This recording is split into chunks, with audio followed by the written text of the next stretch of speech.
بسم اللہ الرحمن الرحیم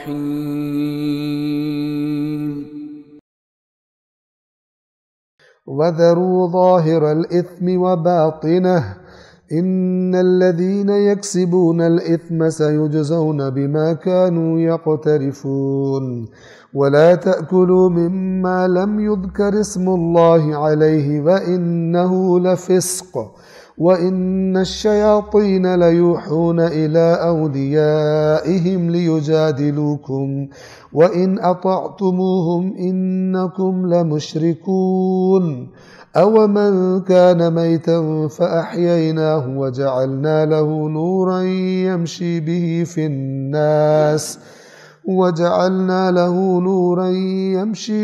فِي النَّاسِ كَمَنْ مَثَلُهُ فِي الظُّلُمَاتِ لَيْسَ بِخَارِجٍ مِنْهَا كَذَلِكَ زُيِّنَ لِلْكَافِرِينَ مَا كَانُوا يَعْمَلُونَ۔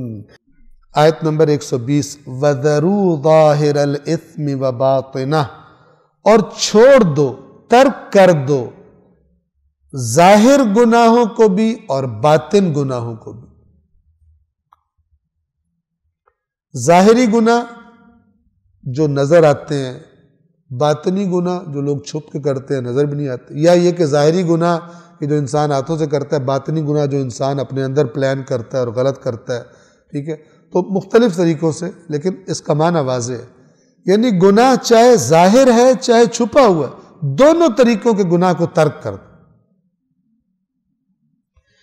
ان الذین یکسبون الاثم، کیوں ترک کر دو؟ اس لیے کہ بے شک جو لوگ گناہ کماتے ہیں، یعنی گناہ کسب کرتے ہیں سَيُجْزَوْنَ بِمَا كَانُوا يَقْتَرِفُونَ، ان قریب انہیں جو انہوں نے جمع کیا تھا، کمائی کی تھی، اکٹھا کیا تھا، اس کی جزا دی جائے گی۔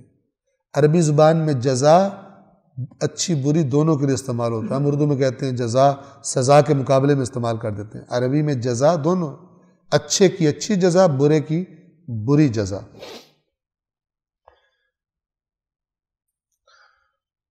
121 وَلَا تَأْكُلُوا مِمَّا لَمْ يُذْكَرِ اسْمُ اللَّهِ عَلَيْهِ وَإِنَّهُ لَفِسْقٌ، اور جس پر اللہ کا نام نہیں لیا گیا اسے نہ کھاؤ، کیونکہ یہ فسق ہے، سنگین گناہ ہے۔ وَإِنَّ الشَّيَاطِينَ لَيُوحُونَ إِلَىٰ أَوْلِيَائِهِمْ لِيُجَادِلُوكُمْ، اور بے شک شیاطین اپنے اولیاء، اپنے دوستوں کی طرف وحی کرتے ہیں، یعنی انہیں بڑے خاموشی سے پیغامات بھیج دیتے ہیں کہ ان مسلمانوں کو اس طرح بے وقوف بناؤ، چکر دو ان کو تاکہ وہ تمہارے ساتھ بحث کریں۔ لِيُجَادِلُوكُمْ، مجادلہ، جدال یعنی بحث کرنا۔ اور یا وہی بات ہے جو میں نے عرض کی کہ کیا کہتے تھے کہ جسے اللہ مارتا ہے نہیں کھاتے، جسے خود مارتے ہو کھا لیتے۔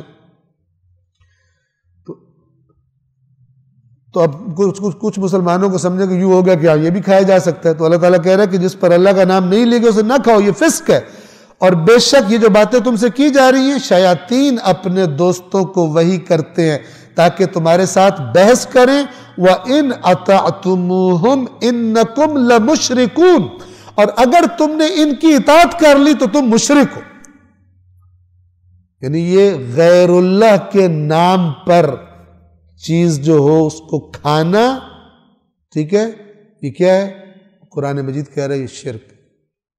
اللہ کے نام کے سوا کسی اور کا نام جس پہ لیا جائے اس چیز کو کھانا، اللہ کا نام نہ لیا جائے، چاہے کسی کا نام لیا جائے چاہے کسی کا نام نہ لیا جائے، ٹھیک ہے، یہ کیا ہو جائے گا؟ قرآن مجید کا بڑا معاملہ ہے کہ یہ اگر تم نے ان کی بات مان لی اور کھا لی وہ چیز جس پر اللہ کا نام نہیں لیا گیا تو تم بھی یقیناً مشرکوں میں سے ہو جاؤ گے۔ آیت نمبر 122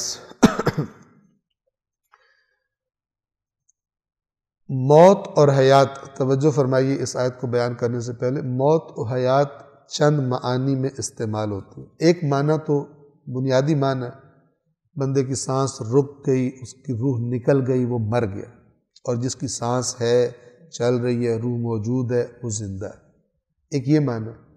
اس سے علاوہ بھی قرآن نے ایک اور معنی میں استعمال کیا کہ جب خدا بند عالم فرماتا ہے کہ جو ایک زندہ شخص سے توقع ہے، ایک زندہ عاقل، سننے والا، دیکھنے والا، اس سے جو توقع ہے، جب وہ اس توقع کو پورا نہ کرے، اس کے الٹ چلے، تو گویا مردہ ہے۔ آپ نے سنا ہوگا کہ اگر کوئی سگا بھائی ہے، خود بہت خوشحال ہے، دوسرا بھائی ہے وہ بالکل اس کے حالات خراب ہیں، تو وہ بھائی جو ہے کبھی بھی اس کی ہیلپ نہیں کرتا، اس کو ملنے نہیں آتا، تو لوگ اس سے پوچھتے ہیں کہ یار تم اتنے پریشان، اپنے بھائی سے بات کرو، تو کہتا ہے میرا بھائی مر گیا، میرا بھائی میرے لیے مر گیا ہوگا۔ کیوں کہتا ہے مر گیا حالانکہ وہ تو زندہ ہے؟ اس لیے کہ ایک زندہ بھائی سے جو توقع ہے وہ کچھ بھی اس کو پوری نہیں ہوتی، جو ایکسپیکٹیشنز ہیں اس سے۔ تو جو دیکھنے والا ہے اس سے ایکسپیکٹیشن ہے کہ جو بات دیکھ رہا ہے اس کو صحیح طرح سے قبول کرے، جو سن رہا ہے صحیح طرح قبول کرے۔ جس کے پاس عقل ہے اس سے ایکسپیکٹیشن یہ ہے، اس سے امید یہ، توقع یہ ہے کہ وہ جو عقل کے معیار کے مطابق بات سنتا ہے اسے قبول کر۔ جب ایسا نہیں کرتا تو قرآن کہتا ہے، کبھی کہتا ہے یہ بہرے ہیں، یہ اندھے ہیں، یہ گونگے ہیں۔ کہ زبان ہے تو پوچھو، سوال کرو، نہیں کرتے۔ اور کاموں میں لغویات میں زبان بہت چلتی ہے، لیکن حق جاننے کے لیے زبان گونگی جاتی ہے، گونگے، اس معنی میں قرآن کہتا ہے۔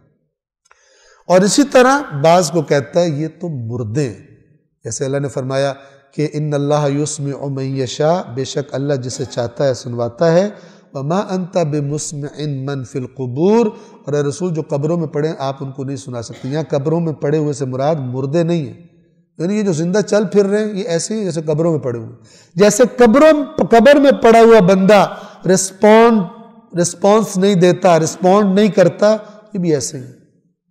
تو ان کو تو پھر اے رسول آپ نہیں سنا سکتے، ان کی حالت ہی ہوگی۔ بس یہ میننگ ذہن میں رکھیے جو میں نے ابھی آپ کو بتایا ہے۔ اور اب اس آیت کو سنیے، سورۃ الانعام کی آیت نمبر 122 کو۔ اومن کان میتن، اور کیا وہ شخص کہ جو مردہ تھا، مردہ اسی دوسرے معنی میں آگے آپ کو واضح ہو جائے گا، ایسا نہیں ہے کہ کب مر گیا تھا پھر اللہ نے دوبارہ زندہ کر دیا اس کو، نہ، مردہ تھا یعنی بری، ایک خدا سے دور زندگی گزار رہا تھا، نفس پرستی کی، خدا سے غافل، آخرت سے غافل، جانوروں والی زندگی گزار رہا تھا، یعنی مردہ تھا۔ اومن کان میتن فاحییناہ، اور کیا وہ شخص کہ جو مردہ تھا تو ہم نے اسے زندہ کر دیا، وَجَعَلْنَا لَهُ نُورًا، اور اس کے لیے ہم نے ایک نور قرار دیا، ایک روشنی قرار دے دی، یمشی بہ فی الناس، کہ وہ اب اس روشنی میں لوگوں کے درمیان چلتا پھرتا۔ یہ مثال دی جا رہی ہے، ایک مردہ تھا اسے زندہ کیا، پھر اندھیروں میں اس کو راستہ دکھانے کے لیے روشنی جلا دی، اور اب وہ لوگوں کے درمیان اس روشنی کے ذریعے اس میں دیکھ کر چلتا پھرتا ہے۔ یہ آپ کمپیریزن دیکھیے، یہ اس کی طرح ہو سکتا ہے، کس کی طرح؟ کمن مثلہ فی الظلمات لیس بخارج منہا، اس کی طرح ہو سکتا ہے جس کی مثال یہ ہے کہ وہ اندھیروں میں ہے اور اندھیروں سے نکلنے والا ہے ہی نہیں، لیس بخارج منہا، نہیں خارج ہونے والا اندھیروں سے۔ یہ دونوں ایک جیسے ہو سکتے ہیں؟ یہ کیوں کہا جا رہا ہے کہ اندھیروں سے نکلنے والا نہیں ہے؟ یہ وہ ہے کہ جو اندھیروں سے ہی عادی، اندھیروں کے ہی عادی ہو، انہیں اندھیرے ہی پیارے لگتے ہیں۔ کچھ لوگوں کے لیے یعنی موت کا پیغام ہوتا ہے کہ جب انہیں کوئی کہے کہ یہ حرام کام تو نہیں کر سکتا، کہتے ہیں پھر ہم نے جی کہ کیا کرنا، زندگی پھر اس کے بعد کیا رہے گی؟ اگر یہ لذتیں ہمارے لیے نہیں رہیں گی تو پھر کیا زندگی؟ اور ایسے لوگ جو خود بہت سارے حراموں میں مبتلا ہوتے ہیں، عیاشیوں میں، تو جو بیچارے مومن اس سے دور رہتے ہیں کہتے ہیں بدبختو تمہاری بھی کوئی زندگی ہے، زندگی تو ہم گزار رہے ہیں۔ تو یہ بالکل اس سے نکل نہیں سکتا، جیسے بعض حیوانات ایسے ہوتے ہیں جو روشنی کو برداشت نہیں کر سکتے، روشنی اگر ہو جائے تو وہ اندھے ہو جاتے ہیں، انہیں سمجھ نہیں آتی کدھر جانا ہے کدھر نہیں جانا، وہ مخلوق کی گویا کی اندھیرے کی۔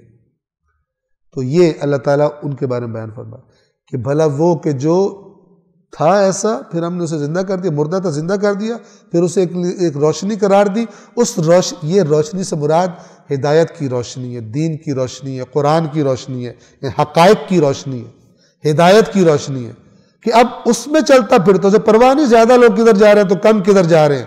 وہ دیکھ رہا ہے، حقیقتوں کو دیکھ رہا ہے اور اس کو دیکھ کے چل رہا ہے. کہاں کھڈا ہے، چاہے اوپر جتنی لائٹیں لگی ہوں اور جتنی مٹھاس کسی نے لگا دی جاتا ادھر.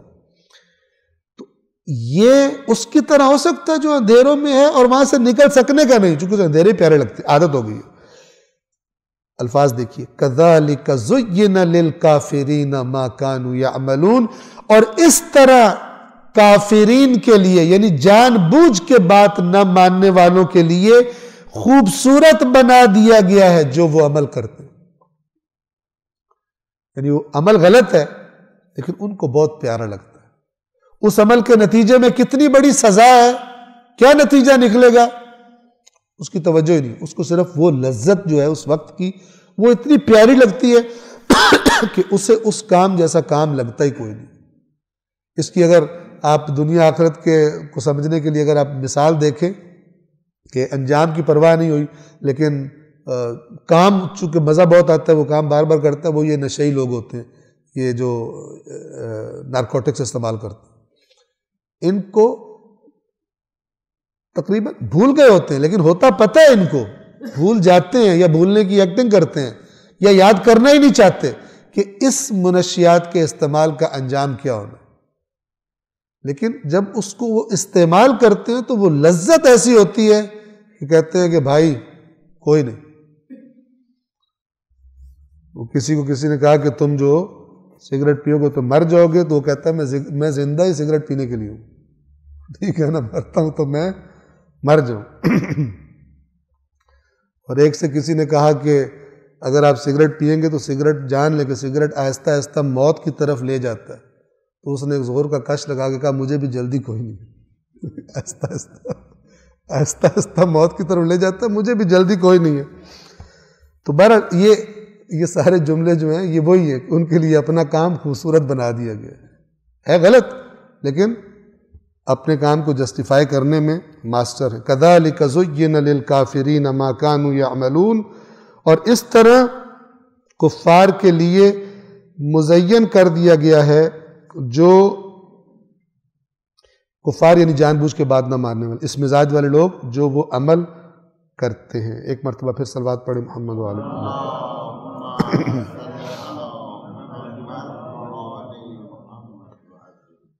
اللہ العلی العظیم.